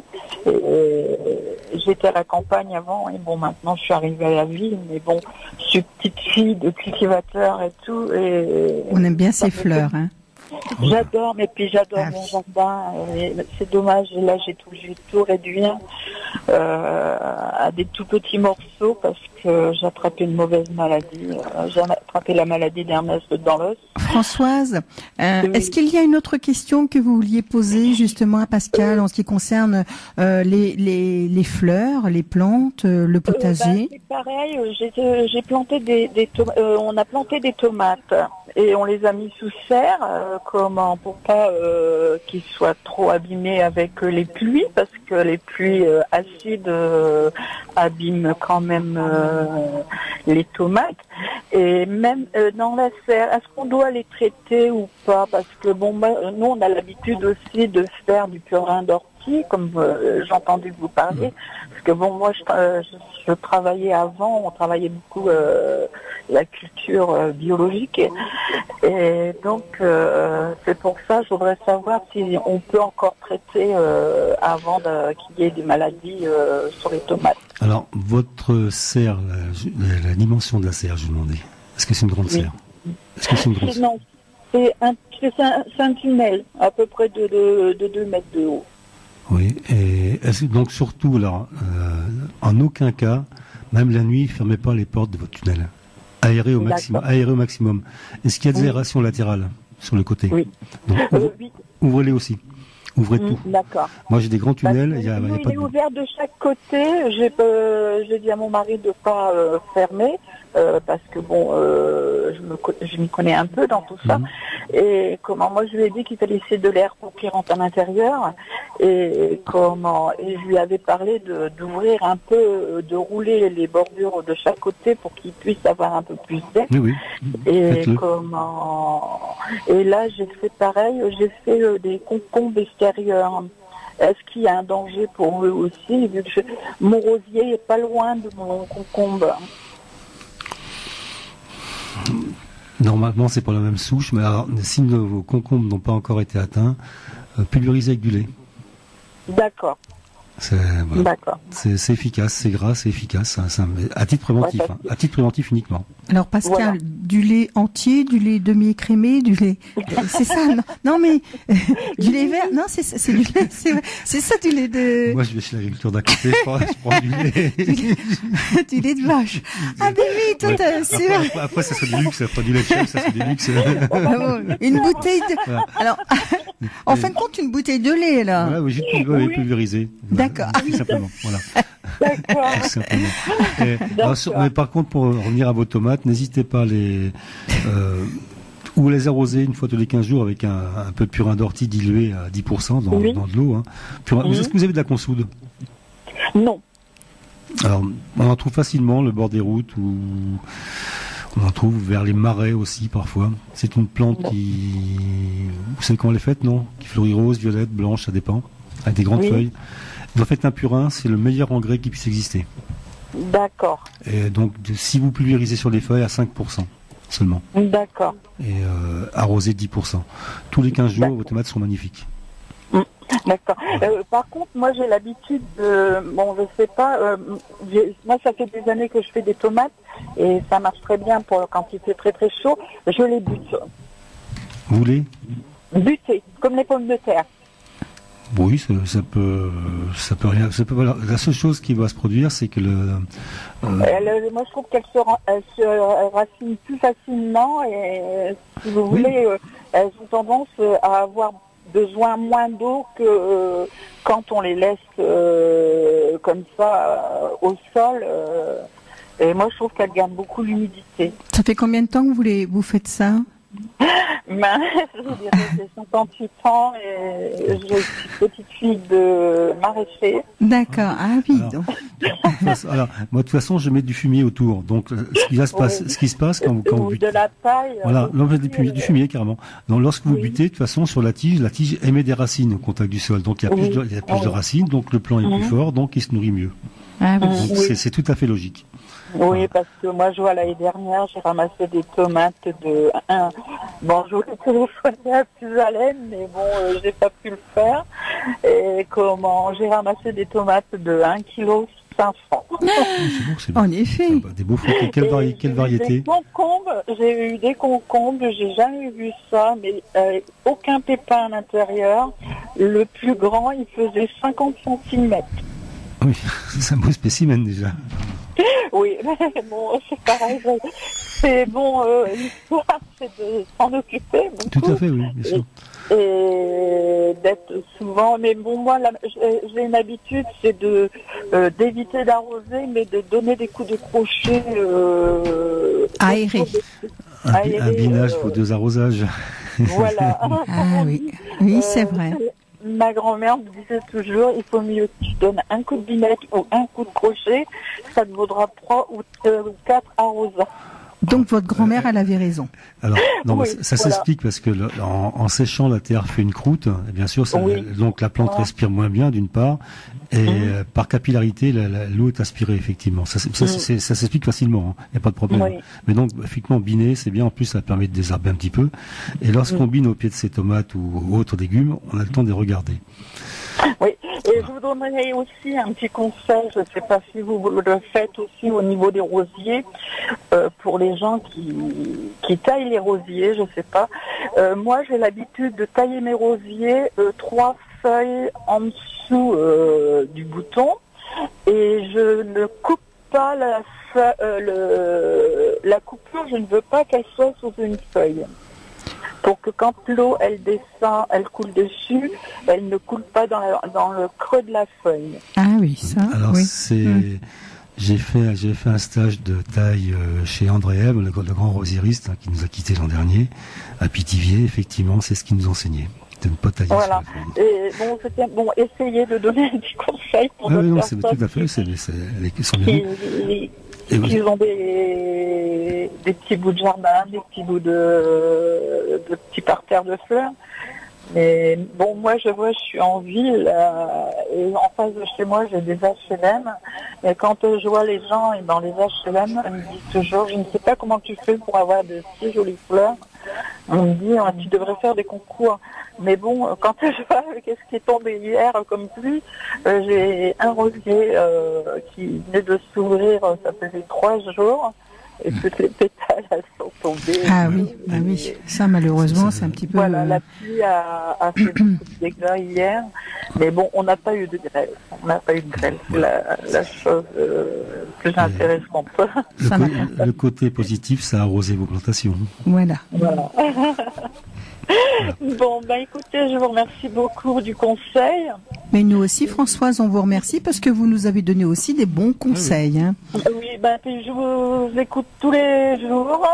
Ma radio est allumée du matin jusqu'au soir. Et je téléphone souvent aussi au niveau de la voyance et tout. Et comment j'adore tout ce qu'on passe. J'ai fait connaître la radio à des personnes âgées parce que, bon, je ne travaille plus actuellement. Mais j'ai fait connaître à des personnes âgées du temps de l'accordéon. D'accord. Et parce que ces gens-là adorent l'accordéon. Et j'ai fait connaître la radio spécialement pour eux. Et je sais que ils ont écouté cette radio-là. Bon, il y en a, ils sont décédés. C'est dommage parce que j'étais aide à domicile.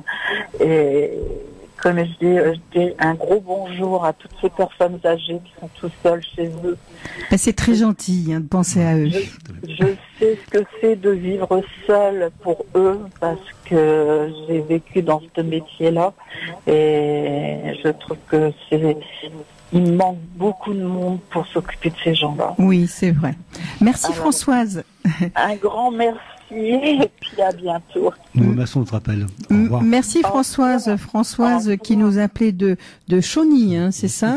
Et puis c'est vrai, bien Françoise, elle nous a donné de très très bons conseils. Alors faites comme Françoise, justement, 03 44 75 3000. Si vous voulez poser une question à Pascal, qui se fera vraiment un plaisir d'y répondre. Voilà. Alors, on en était où, Pascal, hein, parce que tout ça, c'est très enrichissant quand même, hein, ces appels. Hein, ça nous fait du baume au cœur. Ça nous fait vraiment plaisir de savoir qu'il y a autant de personnes qui aiment le jardin, qui aiment la nature, qui aiment les fleurs. Et puis voilà, c'est un petit moyen de pouvoir justement s'évader. Ça, c'est très très bien. Alors, donc, François nous a parlé de rosiers et de concombres. Oui. Je m'étais marqué mes réflexions de l'année. Et moi, mes rosiers, cette année, je les ai pas taillés, puisqu'ils étaient partis très tôt avec le printemps, qui était très chaud au départ. Oui. Et j'ai dit, je vais tailler après. Malheureusement, il a gelé. Et donc, bien sûr, les premiers bourgeons ont cuit, ont grillé, hein, ce qu'on appelle. Hein. Et donc, j'ai laissé faire. Et donc, cette année, j'ai dit, je ne taille pas. Tant pis pour eux, on va voir ça, sauf ce qui était brûlé, bien sûr, hein, parce que ça, voilà. Oui. Donc, j'ai pas fait une véritable taille, et on verra bien. Ça, par contre, il y a du végétal. Oui. C'est parti, voilà, c'est bon. Il faut laisser comme ça, là, il faut rien faire. Oui. J'ai vraiment enlevé le bois brûlé, hein, ce qu'on appelle. Le reste, je ne taille pas, parce que le gel les affaiblit tout de même.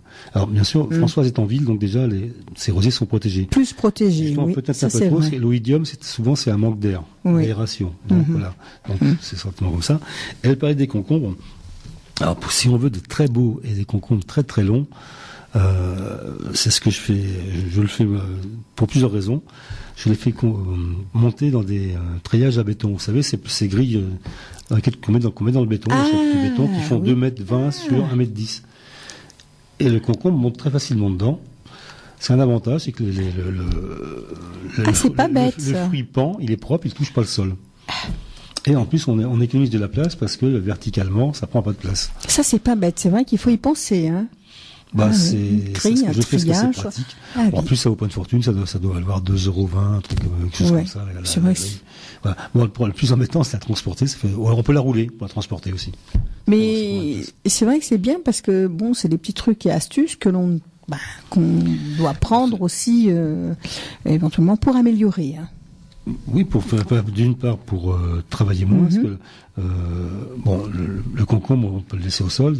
Si on veut pas qu'il salisse pas, il faut pailler. C'est une chose. Donc il faut déplacer, tandis que la grille, c'est facile à poser. On met deux piquets, on la pose dessus, et c'est propre. Le cornichon, on peut le faire pareil. Cornichon, pareil. On peut le faire aussi avec des... Pourquoi tu me regardes, Laure? Avec des potimarrons. Parce que je pense que avec ton sourire. Non, mais mon mari faisait ça avec du grillage. Oui, ou du grillage, voilà. L'avantage de la grille à béton, c'est que c'est rigide. Ouais. Voilà. C'est plus simple. Donc parce que le grillage, il faut tendre un fil pour le tenir. Tandis que là, ça se tient tout seul. C'est pas le pot d'un concombre qui va le faire plier, quoi. Voilà, c'est pratique, hein. C'est ce que je fais. Potiron, hein. Les potimarrons. Potimarron, ouais, parce que potiron qui grimpe là-haut. Potimarron, c'est la petite citrouille qui a le goût de châtaigne. Oui, c'est bon, ça. Oh, c'est bon, ça, oui, c'est vrai. Alors ça, il y a deux solutions. Je me souviens d'une année, je ne laissais pas plus que d'habitude. Tout le monde avait levé. on en a eu, alors, et puis l'année d'après, mon épouse dit, attends, t'en fais moins, j'en ai fait moins. J'ai eu que 2 pieds. Voilà, donc, maintenant, je fais plus et je donne.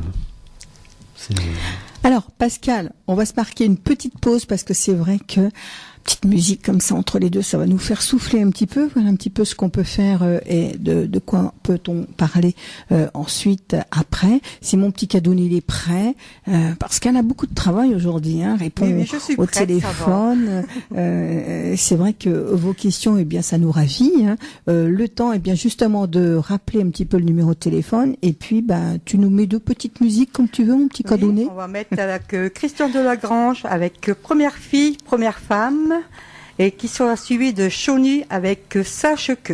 D'accord. Ah, c'est à moi. Ah, j'étais vraiment captivée par cette belle voix. Oui. C'est qui? C'est Chauny. C'est Chauny, ça. Oh là là. Alors, justement, on va en parler. Chauny, qui vient à l'anniversaire de Pisalène.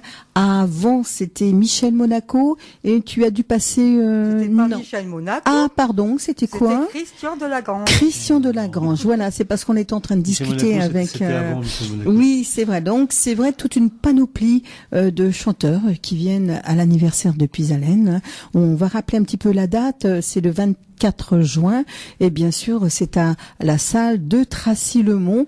Donc, n'hésitez pas à appeler au 03 44 75 10 97. Il reste encore très peu de place. Dépêchez-vous de vous inscrire. Alors, c'est une très belle voix, c'est vrai, on a de la chance de l'avoir. Alors là, on parlait aussi, ce samedi, chez nous, nous avons le spectacle des grands talents, justement, qui va se passer ce samedi soir à partir de 20h.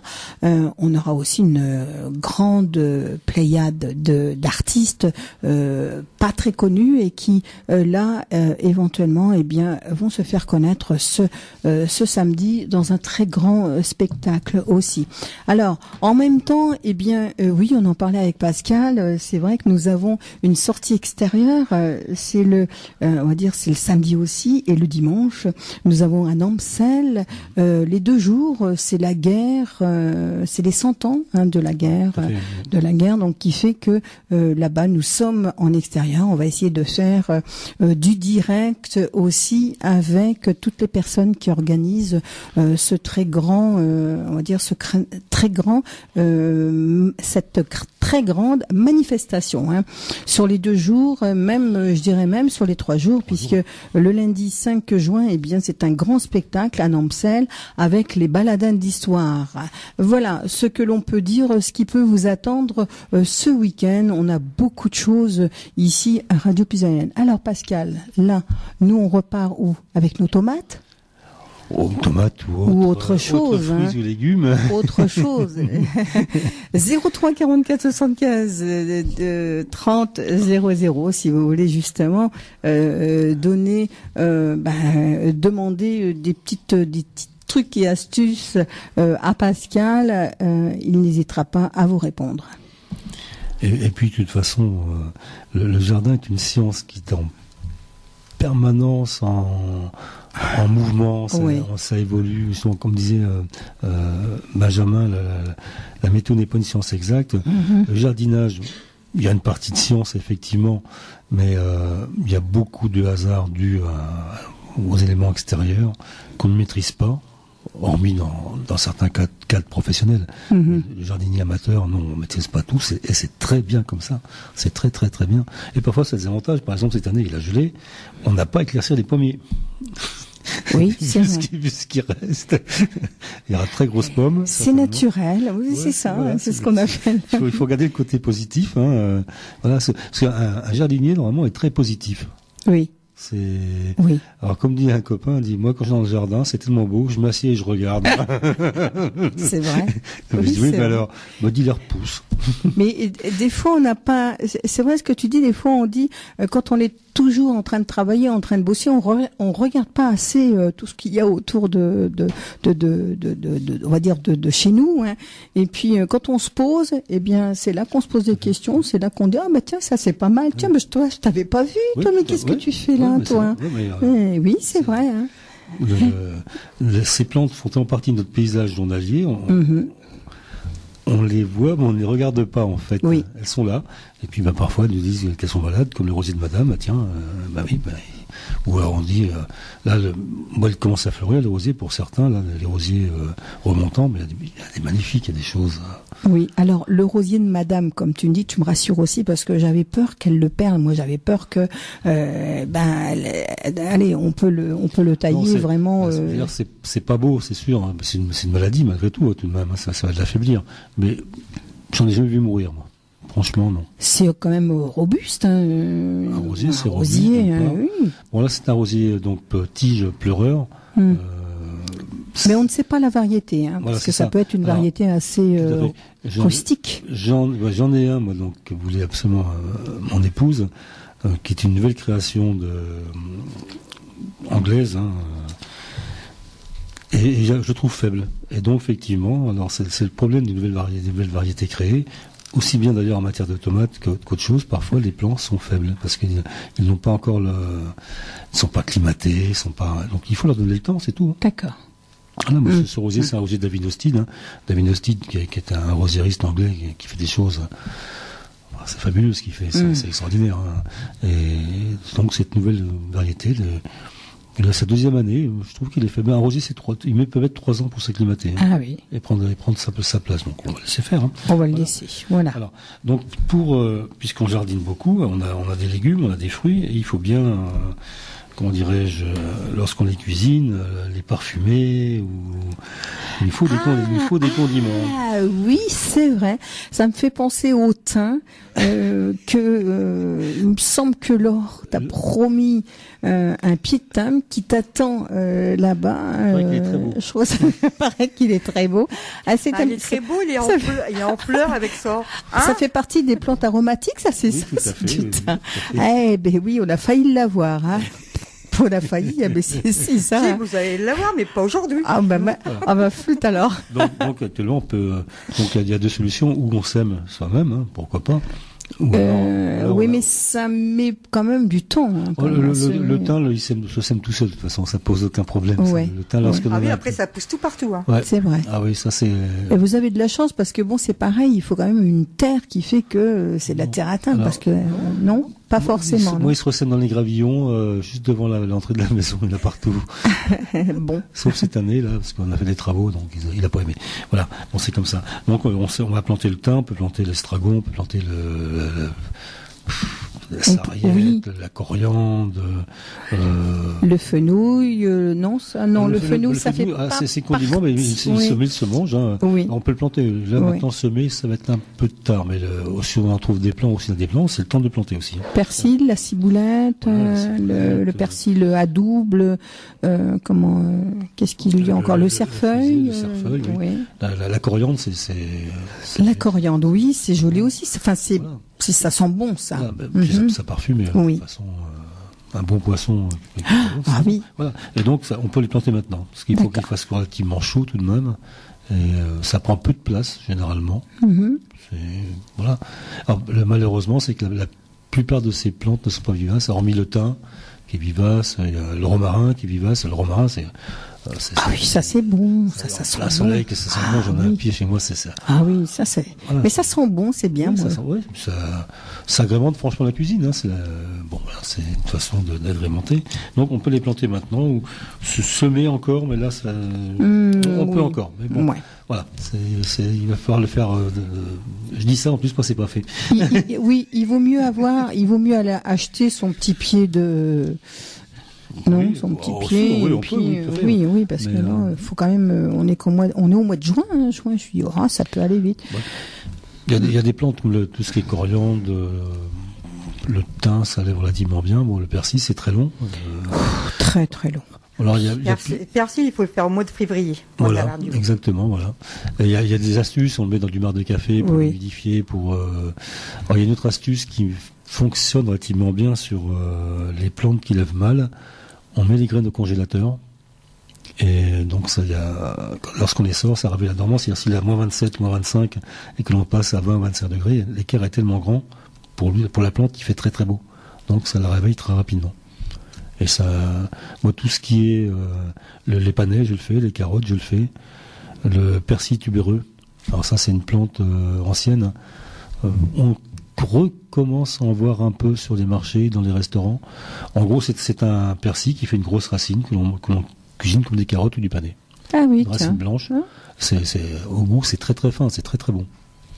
On en recommence à en voir. Moi, j'en fais régulièrement. J'ai semé il y a 2 jours, 3 jours, ce truc-là. Mais ces plantes-là, mais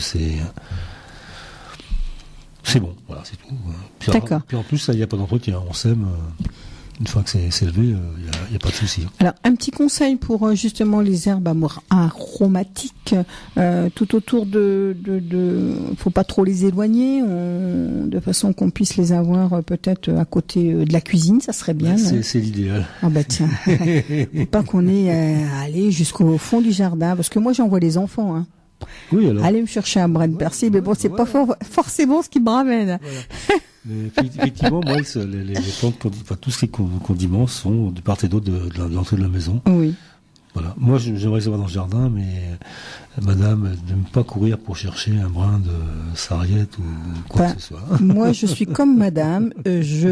Rassurez-vous, je suis avec vous. Moi aussi, j'aime bien les avoir autour de la maison. Voilà, comme ça, j'ai pas besoin d'aller dans le jardin. Alors, pour la faire traverser le jardin, j'ai toutes ces plantes ou ces légumes, tout ce qui est préféré, je les plante très très loin. Ah oui. Comme ça, au moins, elle traverse le jardin pour les chercher. Ah, alors, ça c'est vicieux. C'est pour qu'elle puisse, madame, regarder à droite et à gauche. Oh, ben c'est bien ce que tu as mis là. Ben ça, je l'avais pas vu à droite et à gauche. Oui. Elle dit pas c'est bien. Ah, c'est là, ça. Ah, bah, ça. Moi, ce que je faisais avec Jackie, lorsqu'il arrivait, je faisais toujours un petit tour de jardin. Je viens voir mon jardin et puis on en avait au moins pour 1 heure. C'est une bonne façon aussi. J'ai un ami amateur, enfin professionnel presque au niveau technique, qui sa jeune épouse américaine vient de le rejoindre en France, et puis elle lui a fait la remarque, 3 fois elle lui a dit je cherchais un légume, on est pour 5 minutes, et à chaque fois elle a attendu pendant 1 heure. Alors elle lui a demandé si c'était français de faire ça. C'est vrai, vrai qu'on met du temps. Bah oui, parce qu'on s'arrête toujours à arracher une herbe. Oui, c'est vrai. Ça.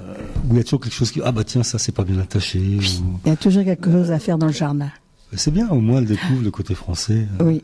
Le bon côté français. Bon, alors après, dans les conseils, quand vous aurez planté tout ce dont on a parlé, on n'a pas fini pour ça malheureusement. Hein.